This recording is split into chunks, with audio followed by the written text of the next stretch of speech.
Kay Sir Carlos at sa lahat ng naririto, isang malungkot na gabi ang magsalita ng ganito. Na sa himig ng tula ay maiparating sa inyo ang pasasalamat na nagmumula sa aking puso. Kami tatak VSG Sir na iyong hinubog ng panahon at ng iyong dunong.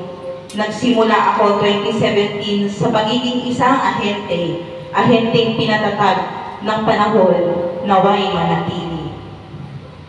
After 2 years, naging iyong sales director.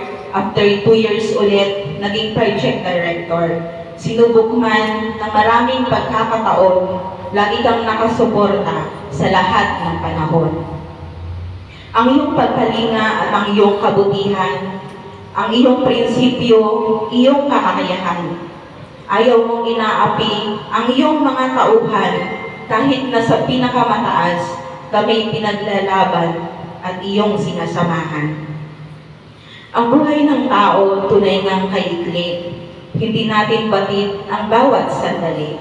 Mahirap mang tanggapin, Sir, ito sa part namin, ang ganitong pangyayari, hindi namin sukat akalain.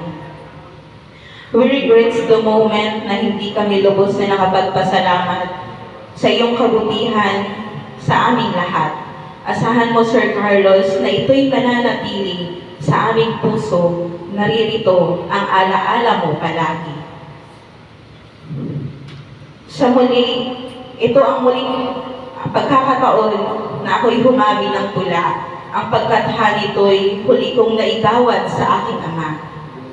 Ngayon muli kong mailalabas siya ring talento sapagkat ikaw, Sir Carlos, ay ama ng Victoria Sales Group. A strong leader, a man with legacy. Salamat, Ninong. Naging ninong ka ng aming kasal. Hindi ko man masabi sa iyo lahat ng struggles ko. Hindi ko man maikwento lahat sa iyo ng buo. Dahil ayokong madagdagan mga alalahanin mo. Nangangamusta ka lagi sa tuwing lumalapit ako. Hindi ko masagot kung ito ba'y personal or about sa grupo. Ang tanging nasasagot ko'y sinisikap naming lumaban, Sir. Maraming workout ang grupo ko.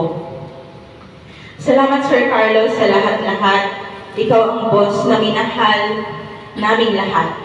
Sa grupo ko na naririto, nilaban tayo ni Sir Carlos hanggang sa huli. Salamat, boss.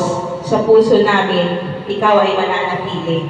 We love you, Sir Carlos, from Team Lean of VSG. Salute to you, sir. Salamat, Lynn, sa iyong tulong. Shall we have breakfast together?